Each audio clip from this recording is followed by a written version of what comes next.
അധികം ആർഭാടങ്ങളൊന്നുമില്ലാത്ത എന്നാൽ നല്ല ടേസ്റ്റ് ആയിട്ടുള്ള ഒരു അവിൽ മിൽക്ക് റെഡിയാക്കിയാലോ.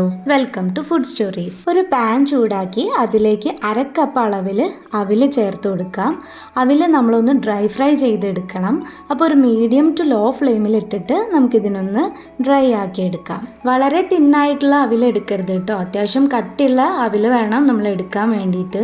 ഒരു 3 മിനിറ്റ് നമ്മൾ തുടർച്ചയായിട്ടൊന്ന് ഇളക്കി കൊടുക്കണം. അവിൽ നല്ല ക്രിസ്പി ആയി വന്നിട്ടുണ്ട്. ഇനി നമുക്ക് ഫ്ലെയിം ഓഫ് ചെയ്യാം. ഇനി ഒരു പാത്രത്തിലേക്ക് 3 മൈസൂർ പഴം എടുത്തിട്ടുണ്ട്. ഇതിലേക്ക് 2.5 ടേബിൾ സ്പൂണോ അല്ലെങ്കിൽ 3 ടേബിൾ സ്പൂൺ അളവിൽ നിങ്ങളെ ഇഷ്ടത്തിനനുസരിച്ചിട്ട് മധുരം എത്രയാണോ നിങ്ങൾക്ക് ആവശ്യമുള്ളത് ആ ഒരു അളവിൽ ചേർത്തിട്ട് പഴവും പഞ്ചസാരയും കൂടെ വെച്ചിട്ട് നമുക്ക് സ്പൂൺ ഉപയോഗിച്ചൊന്ന് ഉടച്ചെടുക്കാം. ഫോർക്ക് യൂസ് ചെയ്തിട്ട് നമ്മൾ പഴം ഉടച്ചെടുക്കുന്നതായിരിക്കും നല്ലത്. മിക്സിയിലിട്ടിട്ട് അധികം നല്ല ലൂസായി എടുക്കേണ്ട ആവശ്യമില്ല. പഴവും പഞ്ചസാരയും ഇതുപോലെ മിക്സായി വരുന്ന സമയത്ത് ഇതിലേക്ക് 1 കപ്പ് അളവിൽ കുറച്ച് തണുപ്പിച്ചെടുത്ത പാല് ഇതിലേക്ക് ഒഴിച്ചു കൊടുക്കാം. എല്ലാം നല്ലപോലെ ഒന്ന് ഇളക്കി യോജിപ്പിച്ചിട്ടുണ്ട്. ഇനി നമുക്ക് അവിൽ മിൽക്ക് റെഡിയാക്കാം. 2 പേർക്കുള്ള അളവിലാണ് നമ്മളിന്ന് എടുത്തിട്ടുള്ളത്. അപ്പോൾ നമ്മൾ ആദ്യം ഇതിലേക്ക് നമ്മൾ റോസ്റ്റ് ചെയ്തിട്ടുള്ള അവിൽ ഇട്ട് കൊടുക്കാം. ഇത് നിങ്ങൾ ഇഷ്ടത്തിനനുസരിച്ച് എങ്ങനെ വേണമെങ്കിലും ഇട്ട് കൊടുക്കാം കേട്ടോ. നമുക്ക് ഈ നേരത്തെ മിക്സ് ചെയ്ത മിക്സിലേക്ക് അവിൽ നേരിട്ടിട്ട് ഇളക്കിയിട്ട് നമുക്ക് മിക്സ് ചെയ്യാം. അല്ലെങ്കിൽ ഇതുപോലെ ഇങ്ങനെ ഒന്ന് അറേഞ്ച് ചെയ്തിട്ടും എടുക്കാം.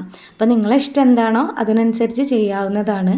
ഞാൻ ഇപ്പോൾ ജസ്റ്റ് ഇതൊരു ലെയർ പോലെ അങ്ങനെ കൊടുത്തു എന്നേ ഉള്ളൂ. അപ്പോൾ നമ്മൾ ഓരോ ലെയറായിട്ട് ഇങ്ങനെ ഇട്ട് കൊടുത്തിട്ടുണ്ട്. ഇനി നമ്മളിതിൽ ലാസ്റ്റ് ഇടാൻ പോകുന്നത് ഐസ്ക്രീമാണ്. നിങ്ങൾക്ക് ഇതിലേക്ക് വേണമെങ്കിൽ ബൂസ്റ്റോ പിന്നെ അതുപോലെ തന്നെ നട്ട്സോ എന്ത് വേണമെങ്കിലും യൂസ് ചെയ്യാം. ഞാനിതിവിടെ വളരെ സിമ്പിളായിട്ട് ഉണ്ടാക്കുന്നത് കൊണ്ടാണ് ഇങ്ങനെ കൊടുത്തത്. അപ്പോൾ രണ്ടിലും നമ്മൾ ഐസ്ക്രീം വാനിലയുടെ ഐസ്ക്രീമാണ് കൊടുത്തിട്ടുള്ളത്. എന്നിട്ട് അതിൻ്റെ മുകളിൽ കുറച്ചൊന്ന് ഡെക്കറേഷന് വേണ്ടിയിട്ട് കുറച്ച് അവിലിട്ട് കൊടുത്തിട്ടുണ്ട്. അധികം ഇൻഗ്രീഡിയൻസ് ഒന്നും ഇല്ലാതെ വളരെ സിമ്പിളായിട്ട് നമുക്ക് വീട്ടിൽ തന്നെ ഉണ്ടാക്കാൻ പറ്റുന്ന ഒരു അവിൽ മിൽക്കാണ് കേട്ടോ. അപ്പോൾ വളരെ സിമ്പിളാണ്, നല്ല ടേസ്റ്റാണ്. അപ്പോൾ വീഡിയോ ഇഷ്ടപ്പെട്ടാൽ എല്ലാവരും ചാനൽ സബ്സ്ക്രൈബ് ചെയ്യുക, സപ്പോർട്ട് ചെയ്യുക.